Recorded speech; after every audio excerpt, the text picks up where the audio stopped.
दोस्तों, क्या आपने भी कुछ इस तरह के छोटे छोटे से पौधे लगाए हैं फूलों वाले और आप उन्हें ट्रांसप्लांट करना चाहते हैं, बट आपको समझ नहीं आ रहा कि उनको करना कैसे है और इनको ट्रांसप्लांट करते समय किस तरह का सॉइल मिक्सचर बनाना है, किन किन बातों का ध्यान रखना है। तो आज बस यही सारी जानकारियां मैं आपको इस वीडियो में देने वाली हूँ, इसीलिए वीडियो को पूरा देखें। जय श्री राधे दोस्तों। मीशो समर फ्लावर सीड्स अब हमारे कुछ इस तरह से डे बाय डे काफ़ी अच्छे से तरक्की कर रहे हैं और जिनको मैंने ट्रांसप्लांट कर दिया था कुछ इस तरीके के गमलों में, उनकी भी ग्रोथ आप सभी देख सकते हैं। जब इनको लगाया था तो ये काफ़ी ज़्यादा छोटू से थे, बट जैसे जैसे दिन बीत रहे हैं इनकी ग्रोथ में भी इम्प्रूवमेंट होती चली जा रही है और इनकी ये इम्प्रूवमेंट देख के मेरे दिल को काफ़ी सुकून और शांति भी मिल रही है कि जैसे विंटर फ्लावर प्लांट्स ने मुझे बेहतरीन रिजल्ट दिया और मेरे गार्डन को सुंदर बना, उसी तरह से मेरी ये छोटी छोटी सी गैंग भी क्रिएट हो बड़े बड़े प्लांट्स का रूप जब लेगी तो इसी तरह से मेरे गार्डन को सुंदर बनाएगी। बस इसी मोटिवेशन और इसी होप के साथ आज मैं फिर से ट्रू लीव्स वाले समर फ्लावर प्लांट्स को ट्रांसप्लांट करने के लिए एकदम रेडी हूँ। यहाँ पे मैंने अपने पॉट्स को भी रेडी कर लिया है। जो बड़े बड़े वाले आप पॉट्स देख रहे हैं ये मेरे भाई ने मुझे दिए थे। ये पूरे 10 इंचज का पॉट है और ये 8 का, ये भी 8 इंचज का है और ये 7 इंचज का है। ये मेरी बहन ने दिया था मुझे। इसके ये रहे मित्र, ये इनसे बिछड़ गया था तो आज मैं सोच रही हूँ इसमें भी मैं प्लांट लगा ही दूंगी। और कुछ डियर सब्सक्राइबर्स कह रहे थे कि काफ़ी छोटे छोटे से पौधों को आपने ट्रांसप्लांट कर दिया है, अभी तक इनको नहीं करना चाहिए था। तो भाई एक ग्रो बैग में पूरे 10 वेराइटीज़ की प्लांट्स है, 10 वेराइटीज़ के सीड्स। तो अगर इन सभी को एक साथ खाद दूंगी और इनका कुछ इस तरह से बड़े बड़े होने का इंतज़ार करूंगी तो तब तक काफ़ी ज़्यादा समय लगेगा और फिर जब ज़्यादा समय लगेगा तो भाई ऐसा ना हो कि हमारा गर्मियों का सीज़न ही निकल जाए। बस इसी बात को इस बार थोड़ा मैं ज़्यादा फोकस दे रही हूँ क्योंकि पिछली बार मैं कुछ इस तरह से लेट हो गई थी तो उस वजह से अभी तक मेरे विंटर फ्लावर प्लांट्स फ्लावरिंग करने लायक नहीं हुए हैं। मतलब धीरे धीरे करके अब जाके ये लायक बने हैं फ्लावरिंग के। तो ये वाली गलती मैं गर्मियों के सीज़न के लिए बिल्कुल भी नहीं करना चाहती हूँ। जैसे गर्मियाँ शुरू हो मेरे गार्डन में फ्लावरिंग भी वैसे ही शुरू हो जानी चाहिए। बस यही मेरा मेन फोकस है इस बार। तो इसी चक्कर में मैंने ढेर सारा सॉइल मिक्सचर भी तैयार कर लिया है। तो ये तैयार किस तरह से किया, मेरा ये वाला जो कंटेनर देख रहे हैं इसका ये सॉइल मिक्सचर था। फिर मैंने इसकी मिट्टी को नया किया, मतलब इसमें मैंने सैंड भी ऐड किया है ज़्यादा मात्रा और साथ में 2-3 गोबर के उपले डाले हैं मैंने कि एकदम स्ट्रॉन्ग सॉइल मिक्सचर बन जाए और हमारे इन छोटू छोटू से पौधों की ग्रोथ एकदम से ज्यादा हो, एकदम से नहीं ज्यादा ही रहे, फिर मतलब होती रहे। और मिट्टी की कमी हर बार की तरह मेरे पौधों में, मेरे गार्डन में, मेरे गमलों में रहती है। तो इस कमी को पूरा करने के लिए मैंने गार्डन वेस्ट का ही इस्तेमाल किया है। देख सकते हैं आप कोलियस की जो बड़ी बड़ी डंडियाँ थी, जो लकड़ियाँ बन चुकी थी, मैंने उनके छोटे छोटे टुकड़े किए, ज़्यादा छोटे भी नहीं, कुछ इस तरह से किए हैं जो कि डिकम्पोज भी हो जाएंगे। इससे मिट्टी की कमी भी पूरी हो जाएगी और साथ में ये खाद का भी रूप ले लेंगे। तो ये एकदम बढ़िया तरीका है मिट्टी की कमी को पूरा करने का। कल मैंने शॉर्ट्स में बताया था। तो चलो बातें बहुत होगी, अब काम की तरफ ध्यान देते हैं। फटाफट से इनको भरना शुरू करते हैं और इनमें लगाते हैं फिर सुंदर सुंदर से प्लांट्स। तो ये देखिए दोस्तों, थोड़े से सॉइल मिक्सचर से ही मैंने सभी पॉट्स को कुछ इस तरह से भर दिया है क्योंकि आधे से ज्यादा पोर्शन में हमने गार्डन वेस्ट को डाला था और उसी की वजह से हमारी मिट्टी की आधी कमी पूरी हो गई।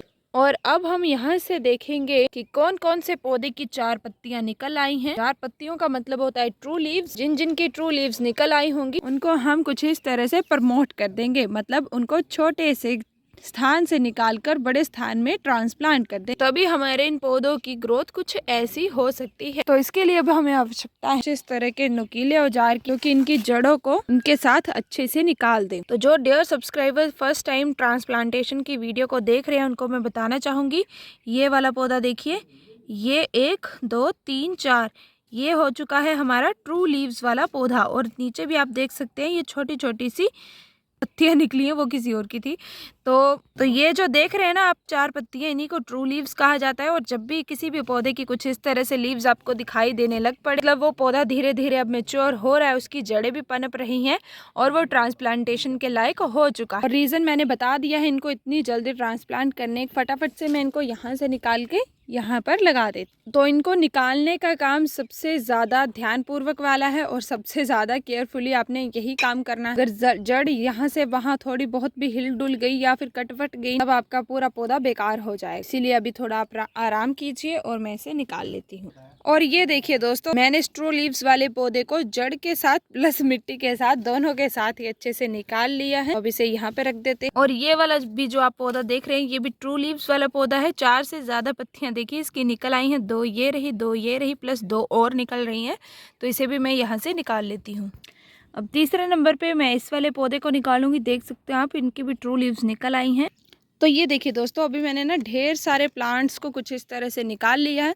तो मैं सोच रही हूँ पहले इनको लगा लेती हूँ, फिर जाके बाकी पौधों को निकालती हूँ अगर स्पेस रहा तो ये जो आप पौधा देख रहे हैं, 2 सिंपल सी पत्तियां और 2 कुछ इस तरह से डिज़ाइनर वाली पत्तियों वाला, इसे मैं लगा देती हूँ इससे 10 इंच वाले पॉट में। तो सिंपली अब आपने क्या करना है, गड्ढा निकालना है।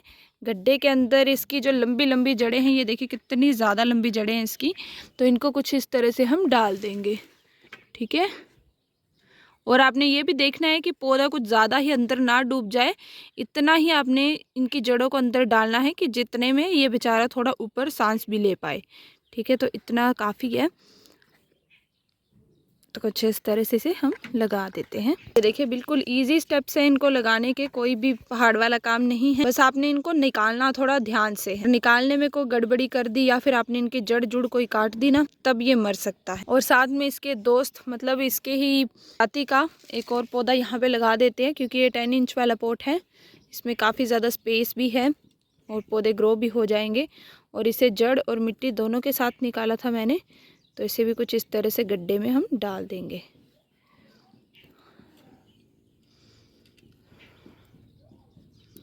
ठीक है। और भी कई सारे ऐसे ही पौधे मैंने निकाल लिए थे, क्योंकि ये बिल्कुल ना साथ साथ में अटैच ही थे। और एक की जड़ मैं हिला रही थी तो दूसरे की ऑटोमेटिकली हिल जा रही थी। तो मैं नहीं चाहती कि अब उखड़ने के बाद ये बेचारे मर जाएं, तो इसीलिए सोच रही हूँ इनके साथ ही इनको लगा देती हूँ। जब मेरे पास कोई नया पॉट आएगा या फिर साइज़ के अकॉर्डिंग देख लेंगे, अगर ये सभी इसमें ही लग गए तो ठीक है, नहीं तो अगर इनका साइज़ ज़्यादा बड़ा हुआ तब हम इनको किसी और गमले में लगा देंगे। ठीक है, बट फिलहाल इनको इन्हीं में रहने देते हैं। अब इनको थोड़ा बड़ा होने देते हैं और ज़्यादा, फिर जाके इनकी प्रक्रिया को आगे बढ़ाते हैं। ठीक है। इस वाले की ट्रू लीव्स भी नहीं निकली हैं अभी, बट ये फिर भी लग जाएगा, क्योंकि अभी ना बिल्कुल इस ट्रू लीव्स वाले पौधे के साथ अटैच था, तो उसी वजह से ये भी हबड़ा तबड़ी में निकल आया बाहर। लो कोई बात नहीं, ये भी लग जाएगा। पर दोस्तों इसी तरह से बाकी पौधों को भी लगाएंगे। अब आप समझ गए हैं ना किस तरह से लगाना है, तो मैं इनको लगा लेती हूँ फिर दिखाती हूँ। तो ये देखिए दोस्तों, पूरे 5 पौधे लगा दिए मैंने इस 10 इंच वाले पॉट में। जैसे कि मैंने आप सभी को कहा कि जब इनका साइज बड़ा होगा, मतलब देख लेंगे हम साइज के हिसाब से, अगर ज्यादा बूशी हो गए या फिर ज्यादा बड़े हो गए तब हम इनको ट्रांसप्लांट कर देंगे। अदरवाइज ये छोटे छोटे रह के ही फ्लावरिंग करने लग पड़े तब इसी पॉट में रहने दें। और जैसा कि आप सभी भी ये बात जानते ही हैं, अब भली भांति एक पॉट में मैं एक प्लांट नहीं लगाती हूँ, ढेर सारे ही लगाती हूँ, क्योंकि मुझे घना भरा हुआ पॉट ही अच्छा लगता है। इसी तरह से इनका भी हम देख के ही हिसाब किताब लगा के ही इनको आगे की प्रक्रिया करेंगे। तो उसी तरह से ये वाला पौधा भी मैंने निकाला है जड़ के साथ, और ये काफ़ी बारीक महीन सा है। मुझे तो इसे हाथ में पकड़ने में भी डर लग रहा है। और जब मैं इतने पतले पतले पौधे हाथ में पकड़ती हूँ ना, तो सच में मेरे हाथ इस तरह से शिवरिंग करने लग पड़ते। इसको भी थोड़ा ध्यान से लगा लेती हूँ यार, नहीं तो इसकी जड़ अगर यहाँ वहाँ थोड़ी खिसक गई ना, तब काम ख़राब हो जाएगा। तो इसके लिए भी सिंपली हम इस तरह से गड्ढा निकालेंगे और इसकी जड़ों को कुछ इस तरह से बीच में डाल देंगे। बहुत ही ध्यान से करने हैं ये काम यार, क्योंकि काफ़ी मेहनत लगी है इनको उगाने में। और जल्दी जल्दी से भाई, अभी तक भी आपने सीड्स नहीं मंगवाए हैं तो मंगवा लो, नहीं मंगवाने हैं तो कहीं से ले लो और फिर लगा लो, क्योंकि अभी समय अच्छा चला हुआ है। इस समय बिगड़ जाएगा समय नहीं, फिर समय रहेगा ही नहीं आपके पास। ठीक है, ये लीजिए, ये भी लग गया। और ये भी भाई हबड़ा तबड़ी में ये भी निकल आया, पता नहीं किसका है ये बीज, सॉरी पौधा किस चीज़ का है, तो इसे भी लगा देते हैं। जड़ है इसकी अभी निकली है और पौधा भी हो रहा है ग्रो, तो इसे भी हम मारेंगे नहीं, अगर निकल आया तो इसे भी लगा देंगे। ये लीजिए, ये भी लग गया। और इसके थोड़े दोस्त मित्र और निकाल लेते हैं, उनको लगा देते हैं इनमें।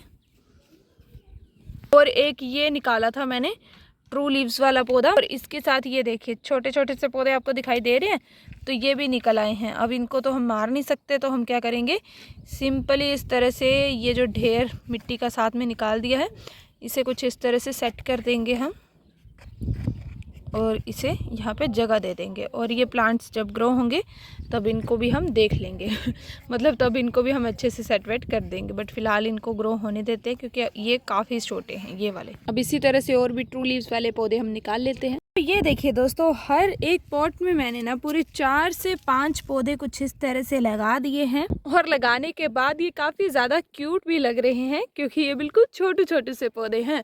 और इस वाले में मैंने कुछ इस तरह से एक बड़ा वाला पौधा भी लगा दिया है जो कि काफ़ी बड़ा लग रहा है, ये मुझे बिग वाला सनफ्लावर लग रहा है। और उसी के साथ ही ये छोटे छोटे से पौधे भी लगा दिए हैं। अब अंतिम कार्य करते हैं अपना, मतलब देते हैं इनको खाद वाला लिक्विड फर्टिलाइजर। तो ये देखिए, ये रहा हमारा लिक्विड फर्टिलाइज़र। हमने गोबर के उपले की खाद का ही इस्तेमाल किया है और साथ में इसी के लिक्विड फर्टिलाइज़र का इस्तेमाल करेंगे। और इसे कुछ इस तरह से हम इस्तेमाल करेंगे। पहले हम लिक्विड फर्टिलाइज़र डाल लेंगे और अब इसे डाइल्यूट कर लेंगे, मतलब इसमें पानी ऐड कर लेंगे। तो अब आपने इनमें लिक्विड फर्टिलाइज़र देना कैसे है ये भी देख लीजिए। ये मेरे पास एक डिब्बा है जिसमें छेद हुए हैं कुछ इस तरह से।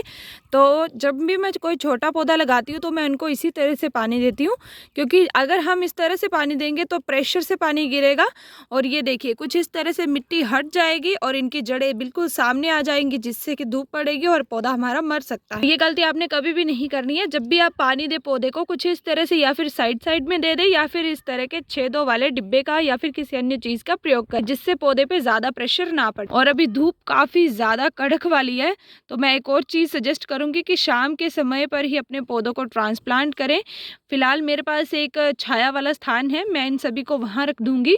तो फटाफट से इनमें पहले लिक्विड फर्टिलाइजर दे देती हूँ, फिर इनको रख देती हूँ। तो ये देखिए दोस्तों, सभी मैंने सीडलिंग्स को कुछ इस तरह से लिक्विड फर्टिलाइजर भी पिला दिया है। मैं आशा करती हूँ कि आप सभी समझ गए होंगे कि किस तरह से इन छोटे छोटे पौधों की हमने केयर करके बिल्कुल आराम से, बिल्कुल ध्यानपूर्वक से किस तरीके से हमने इनको ट्रांसप्लांट करना है। अगर आप देरी कर रहे हैं इनको लगाने में या फिर ट्रांसप्लांट करने में, तो जल्द से जल्द इनका ट्रांसप्लांटेशन शुरू कर दें, नहीं तो देर हो जाएगी और फिर ऐसा रिजल्ट आप सबको नहीं मिल पाएगा, वो भी टाइम पे। चलिए दोस्तों, इसी के साथ मिलते हैं आप सबको फिर नेक्स्ट वीडियो में। अगर फिर भी मन में कोई डाउट वगैरह रह गया हो तो कमेंट सेक्शन दिया है, वहाँ पे ढेर सारे कमेंट आप सभी कर सकते हैं। जय श्री राधे आप सबको।